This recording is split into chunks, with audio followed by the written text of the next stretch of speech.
278장 할게요.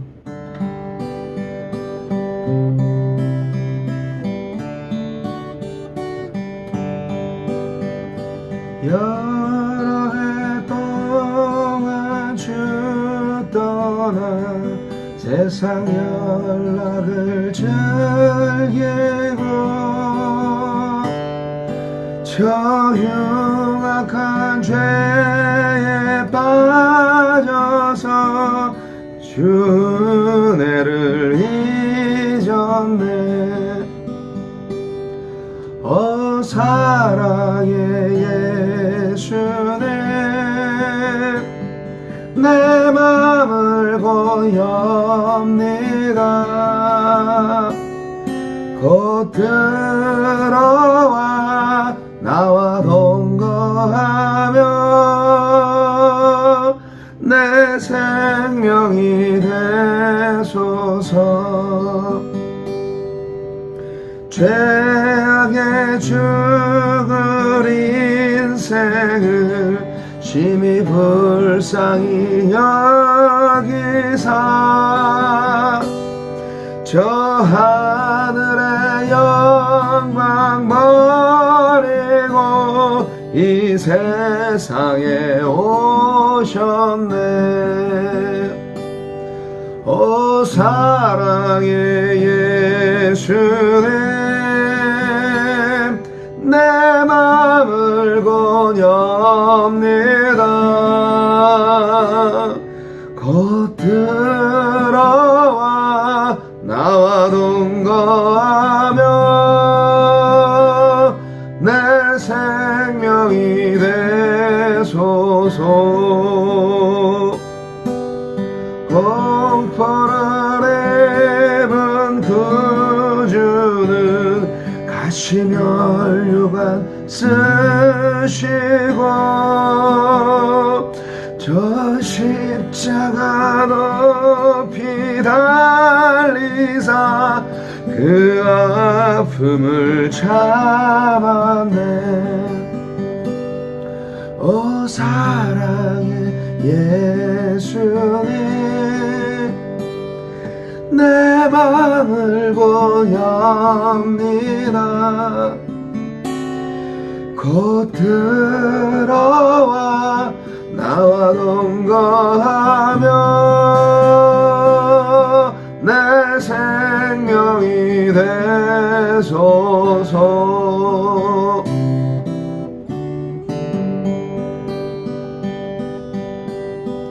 미련한 우리 인생은 주의 공로를 모르고 그 쓸쓸한 사막 가운데 늘 헤매고 다녔네. 사랑의 예수님, 내 맘을 고엽니다. 곧 들어와 나와 동거하며 내 생명이 되소서.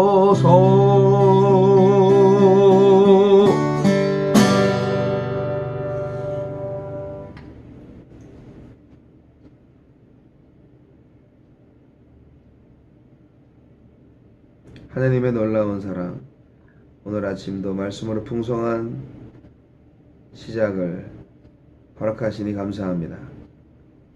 찬양과 기도로 주님께 나아가고 말씀으로 계시하실 때 하나님의 뜻을 알게 하소서. 하나님의 사랑을 다시 한번 체험하게 하소서. 느끼게 하소서. 하나님의 은혜에 감사하며 하나님의 섭리하심에 순종하게 하소서. 오늘 하루 주님이 주신 가장 귀한 날입니다. 하나님의 뜻에 합당한 하나님의 사람의 삶이 되게 하여 주시고 삶이 예배가 되고 예배가 삶이 되는 놀라운 역사, 기적의 삶이 있게 하여 주시옵소서. 하느님 아버지, 잃어버린 영혼이 돌아오기를 원합니다. 집 나간 자식이 돌아오기를 원합니다. 가시적인 교회가 아니라 하느님의 사랑, 하느님의 진리, 하느님의 사람들의 품으로 엄마 품에 다시 안기는 아기와 같이 잃어버린 영혼이 돌아오고 상처받은 영혼이 온전히 치유되는 역사가 있게 하여 주시옵소서. 하나님 아버지, 우리에게 남은 것은 용서와 사랑뿐이오니 불의에 항거하는 용기 있는 믿음으로 정직과 사랑 안에서 하나님을 만나게 하옵소서. 예수님 이름으로 기도합니다. 아멘.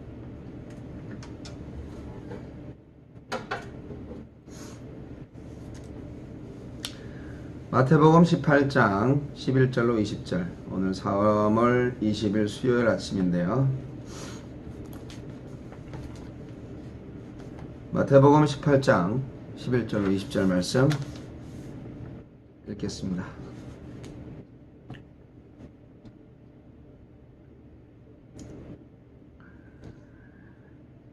너희 생각에는 어떠하냐?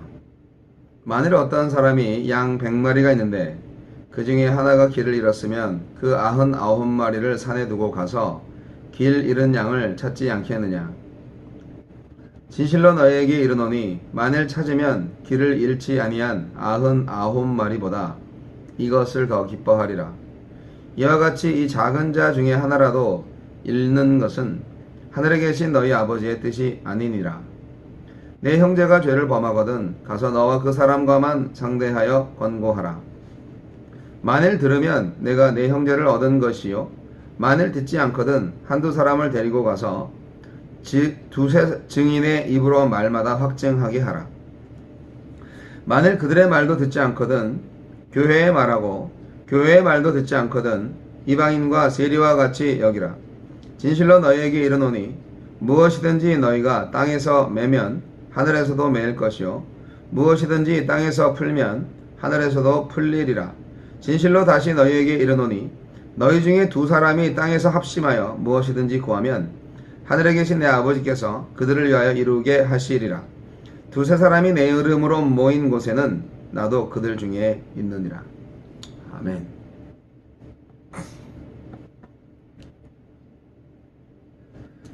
하나라도 잃지 않기 위해서, 오늘의 말씀. 오늘 말씀은 교회 안에서 죄 지은 자를 바로잡아 공동체를 정결하게 하는 것이 바로 하늘 아버지의 뜻이다 라는 교훈입니다. 잃은 양을 찾는 일, 그리고 어긋난 형제를 바로잡는 일, 어긋난 자매도 마찬가지죠. 이것이 교회 사역이죠. 교회 사역인데 오늘 두 가지 말씀입니다.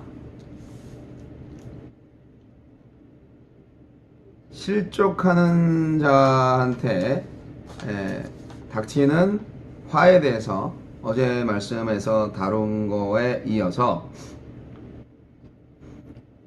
잃어버린 양의 비유가 등장합니다. 아주 유명한 비유죠. 이 한 마리 잃어버린 양을 찾기 위해서 온갖 수고를 아끼지 않는 목자의 모습, 이것은 자기 양을 위해 목숨마저 기꺼이 버리시는 선한 목자 되신 예수님의 모습, 자애로우신 영혼의 목자이신 예수의 모습, 바로 그것입니다. 우리는 그러한 목자의 뒤를 따르는 양으로서 그분이 말씀하신 것처럼 희생과 봉사의 도리를 온전히 감당함으로써 오늘날 극도의 이기주의, 자기 편의주의에 병들어가는 이 세상을 하나님의 평화와 사랑으로 가득 채워야 할 것입니다. 어린아이 하나라도 실족하게 해서는 안 된다라는 말씀. 그것이 이제 이른 양의 비유라면, 그 다음 15절로 20절까지는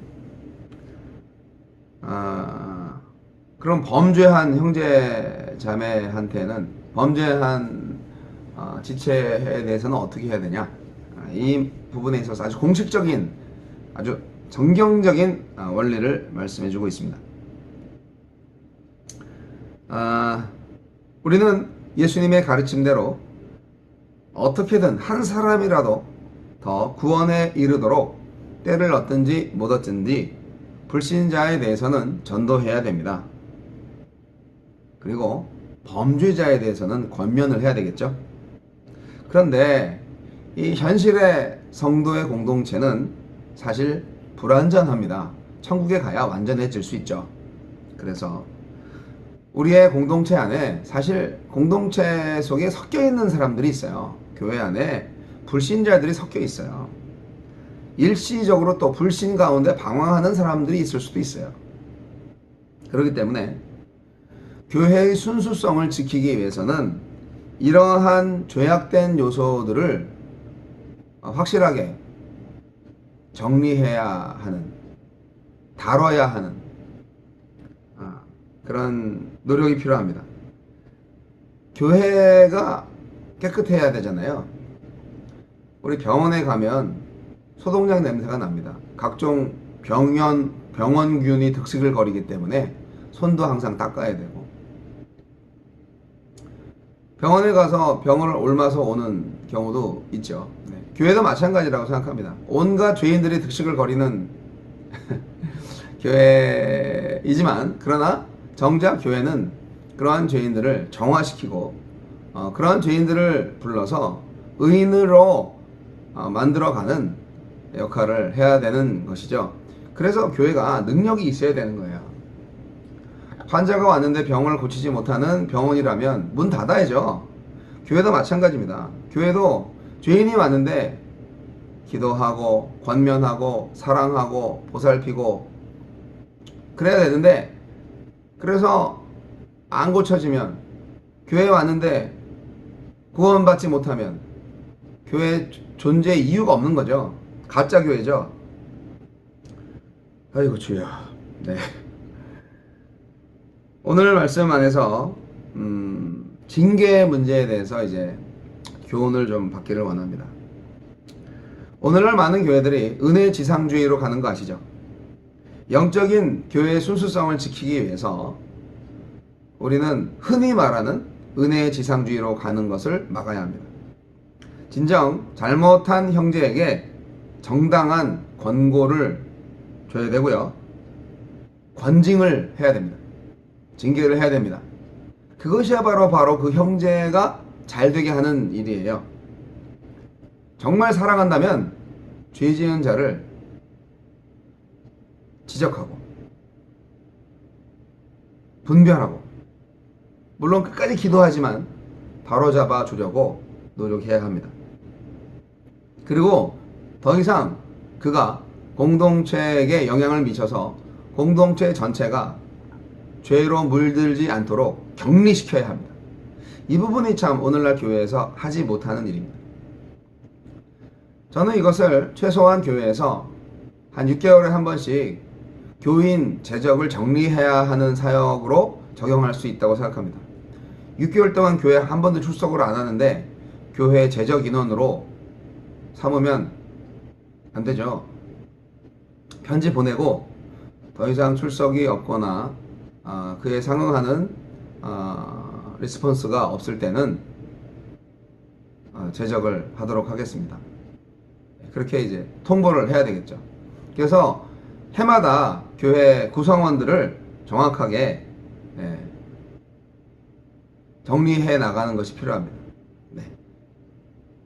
그래야 교회가 어떤 일을 정할 때 사무총회를 하거나 어떤 일을 할 때, 신도총회를 할 때 제적과 또 그에 따른 또 참여 인원, 그리고 또 뭐 과반수 또는 3분의 2 뭐 그 이상의 어떤 표결을 할 때 정확한 숫자가 분별될 수가 있습니다. 자, 우리 안에 죄를 지은 사람이 있어요. 그러면 어떻게 해야 되느냐? 범죄자에 대한 3단계의 신중한 권면을 해야 됩니다. 성도들 중에 죄를 범하는 자가 있다. 그러면 첫 번째 단계, 개인적으로 면담해라. 처음에는 그 범죄한 사람을 폭로시키지 않고 일러 바치지 않고 여러 사람 앞에서 창피 주지 말고 가급적 비밀스럽게 회개의 기회를 제공하는 것입니다. 일방적으로 정죄할 목적으로 하는 것이 아니고요. 죄악된 길에서 돌이키게 하는 목적이죠. 항상 교회는 그 목적을 가지고 하는 거예요. 우리는 종종 자기 눈에 들보는 보지 못하고 형제의 눈 속에 티는 잘 보는 그런 모순에 빠지는 경우가 많이 있습니다. 하나님 앞에서 자기 행위의 결백을 스스로 내세울 수 있는 사람이 한 사람이라도 있겠습니까? 아무도 없습니다. 모든 사람이 죄를 지을 수 있어요. 그렇기 때문에 권고하는 자도 정말 재판관으로서 의시되지 말고 참 사랑하는 마음, 겸손한 마음으로 나도 죄인이지만 그런데 하나님께서 마음을 주셨는데 하면서 좀 그렇게 겸손한 마음, 용서의 자세를 갖추고 권고를 해야죠. 근데 이런 이제 1단계가 안 됐다. 개인적인 권고가 무시당한다. 그러면 두 번째 조치. 두세 증인으로 함께 가서 이제 범죄 사실을 증거케 해야 한다는 말씀입니다. 이것은 범죄자로 하여금 더 이상 자신을 은폐하는 그러한 완악함 가운데 빠지지 않도록 하는 조치입니다. 이때도 똑같습니다. 증인들은 위협이나 정죄 일변도로 나가는 것이 아니고 스스로 회개에 이르도록 권면하는 태도를 가져야 합니다. 그리고 그 두세 사람까지도 비밀 보장을 원칙으로 해야 되죠. 그런데 이제 그래도 말을 안 듣는다. 그럼 뭐 어떻게 해요? 신도총에 갖다 붙이는 거죠. 세 번째 단계, 마지막 단계. 성도 공동체의 판단에 넘겨도 무방한 것입니다. 17절의 말씀. 그런데 이 세 번째 단계를 거친 결과 회개치 않는 사람을 어떻게 해야 되느냐? 이방인과 같이 여겨라. 아주 단호한 말씀입니다. 자, 이 세 번째 권고 단계까지도 무시하는 사람을 교회에서 내쫓으란 말이에요. 이것은요, 두 가지 의미가 있습니다. 첫째는 죄악에 대한 단호한 출교 처벌을 내려야 한다는 의미고, 두 번째는 비록 일시적인 완악함으로 인하여서 교회로부터 내어 쫓김을 당한다 할지라도 후일에 진정으로 자기의 죄악을 인정하고 온전히 돌이키면 다시 받아들여야 한다는 뜻을 내포합니다. 왜냐하면 이 본문 바로 뒤편에 내일 본문이지만 무한한 용서, 회개하면 용서해준다 하는 그러한 말씀이 연결되어 있기 때문입니다. 우리는 범죄자에 대한 판단을 하고 심판을 할 때 우리는 뭐 권면만 하는 거죠. 권면할 때 우리는 항상 기도해야 합니다. 오늘 18절로 20절 말씀이 사실은 핵심입니다.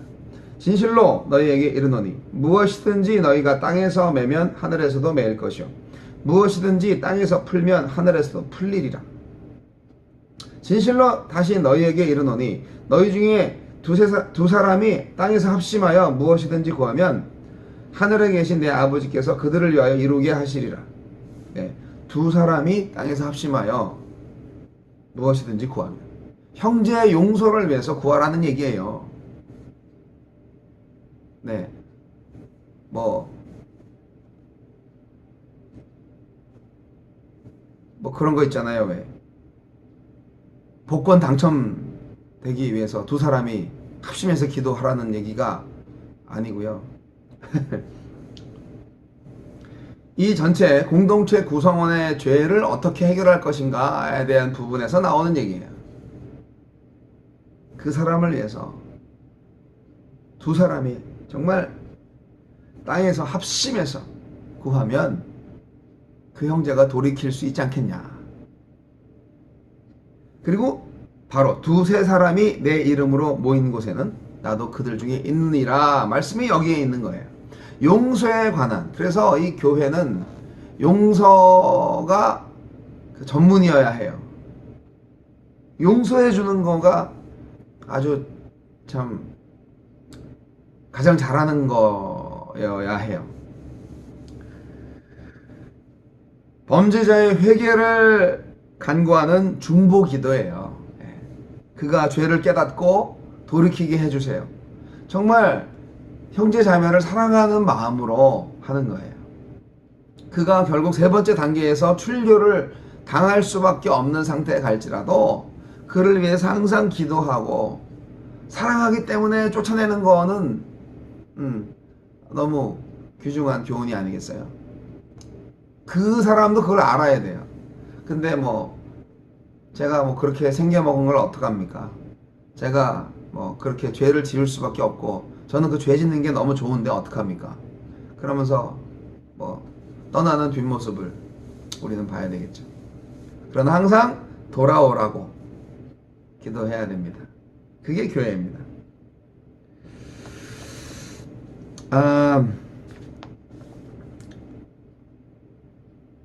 진정한 재판관은 하나님이십니다. 우리가 비록 세 번째 단계에서 잘못한 형제, 회개하지 않는 형제를 내쫓는다 할지라도 궁극적으로 그를 지옥에 보내시는 분은 하나님이십니다. 다시금 돌아오게 하실 수 있는 분도 하나님이십니다. 그래서 항상 기도해야 된다는 것을 잊지 마시기 바랍니다. 하나님이 거룩하신 것처럼 성도 개인도 그리고 성도가 속해 있는 공동체도 거룩해야 합니다. 교회는 거룩한 공동체입니다. 할렐루야! 그래서 범죄에 대해서는 단호하게 대처해야 합니다. 하지만 동시에 범죄자에 대한 징계는 징계 자체를 위한 것이 아니라 죄를 시인케 하고 회개하는 데까지 이끌기 위한 불가피한 방편으로 수행되어야 합니다. 범죄자를 위한 교회의 태도와 그 조치 이젠 아셨죠? 네. 본인이 범죄자시면 빨리 돌아오시고요. 교회에서 쫓겨나지 마시고요. 그리고 우리 주위에 범죄자가 있다면 기도하시기 바랍니다. 권고하시기 바랍니다. 사랑의 징계를 감당케 하시길 바랍니다. 하나님은 바로 그러한 거룩한 공동체를 기뻐하십니다. 메릴랜드 미셔널 처치도 거룩한 공동체로 그 순수성을 항상 유지할 수 있었으면 좋겠습니다.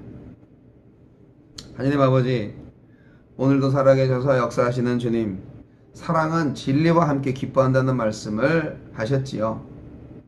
아버지 하나님, 오늘도 정직하게 하소서. 거짓을 남김없이 버리게 하소서. 주의 피로 깨끗게 씻어 주시옵소서. 계속 죄를 짓습니다. 그러나 계속 고백합니다. 그래서 계속 정결하게 하소서. 그러나 죄의 습관이 아직도 고쳐지지 않은 우리의 동료가 있습니까? 우리의 형제 자매가 있습니까? 지혜롭게 끝까지 그를 사랑하면서 하느님의 섭리에 맡길 수 있도록, 그리고 우리가 할 수 있는, 또 우리가 해야 하는 그러한 일을 온전히 감당할 수 있도록 믿음과 용기를 더하여 주옵소서. 교회의 순수성을 항상 지키고 그 교회를 통하여서 영향력을 미치고 이 세상을 정화시켜 나갈 수 있는 주님의 치유자가 되게 하여 주옵소서. 예수님 이름으로 기도합니다. 아멘.